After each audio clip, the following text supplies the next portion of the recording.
Alors si vous voulez des vrais loisirs, de la douceur et du bien-être, tout ça évidemment made in Alsace, ça se passe le mercredi avec Caroline Beuglac. Ça va ma Caro? Bonjour Lionel, très bien. T'es en forme? Très bien. Alors On se tient chaud. Ouais, attends, on caille un petit peu en Alsace en ce moment, faut bien le dire.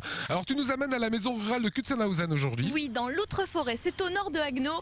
Et peut-être que vous aimez la broderie. Non, je pense pas Lionel. Le point de croix uniquement. Croix, c'est votre truc. Bon, eh bien, c'est le rendez-vous des brodeuses à ne pas manquer. C'est le festival autour du Point de Croix. C'est ce week-end, du vendredi au 1er novembre, et c'est aussi le week-end prochain. Ça veut dire qu'on va travailler, ça veut dire qu'on va pouvoir en faire. Ça veut dire qu'il y a plein de stands pour vous fournir des fils, du tissu. Cette année, c'est le lin et le kelch qui sont à l'honneur. C'est voilà, des brodeuses qui viennent de toute l'Europe pour présenter leur stand. La maison rurale de Kutzenhausen, c'est quoi? C'est un peu un retour dans le temps, Lionel. Le temps où nos grands-parents étaient paysans. On regarde. Ce sont les grands.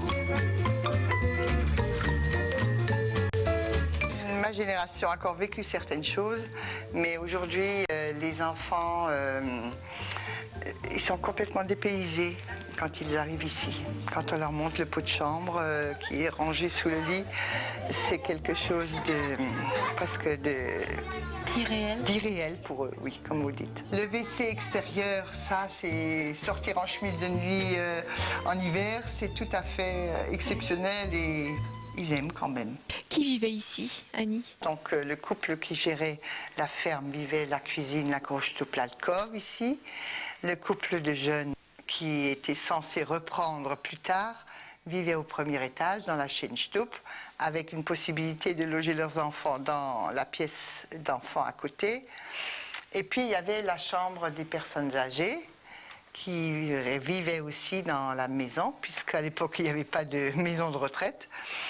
Ou alors, parfois, c'était aussi un oncle ou une tante célibataire qui vivait avec la famille. Le frigo est à la cave. Oui, le frigo et aussi le panier à garnir, puisque Joséphine, quand elle voulait, je ne sais pas, moi, faire une soupe de légumes en hiver, c'est à la cave qu'elle allait s'approvisionner.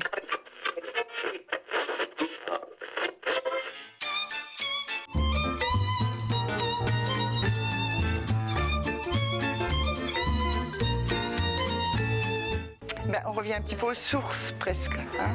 Bon, je crois que le lave-vaisselle, on ne peut pas s'en passer aujourd'hui.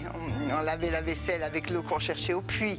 C'est vrai que ce retour en arrière, personne ne le souhaite. Mais bon, parfois on arrive à dégager la valeur de l'eau dans ce sens-là. L'eau qui est gaspillée aujourd'hui et qu'on cherchait dans le temps au compte-gouttes presque, puisque chaque goutte qu'on versait, il fallait aller la rechercher au puits. Au puits s'il y en avait un dans la ferme, ou alors plus loin au puits communal. Voilà pour le musée. Moi, le Point de Croix, j'adore ça. Et vous avez en plus des places à offrir. Hein. On est très gentils à Alsace 20. On vous offre 5 places. C'est-à-dire que les 5 premiers à nous envoyer leurs coordonnées au mail qui s'affiche auront le droit d'y aller ce week-end. Le week-end d'après, c'est au choix. Ne manquez pas hein, si vous aimez la broderie. C'est une belle sortie en plus, Kutzenhausen ce week-end. Voilà, ça commencera à partir de vendredi jusqu'à lundi. Dans l'agenda, d'autres choses à découvrir? Oui, j'ai dû faire un tri hein, dans mes coups de cœur, mais je vous propose l'exposition de Stéphane Oswald. C'est ce dimanche 31 à Ensheim et ce lundi 1er novembre. C'est un ferronnier d'art. Il a du talent et il vous propose sa collection automne-hiver. Voilà, une belle idée de sortie. Et puis mon deuxième coup de cœur, c'est à la Vansenau. C'est la première exposition internationale des métiers d'art. Le bois, la céramique, le métal. C'est à la Vansenau, je vous l'ai dit, c'est donc ce week-end. Il faut compter 2 € l'entrée, mais je pense que ça vaut le détour.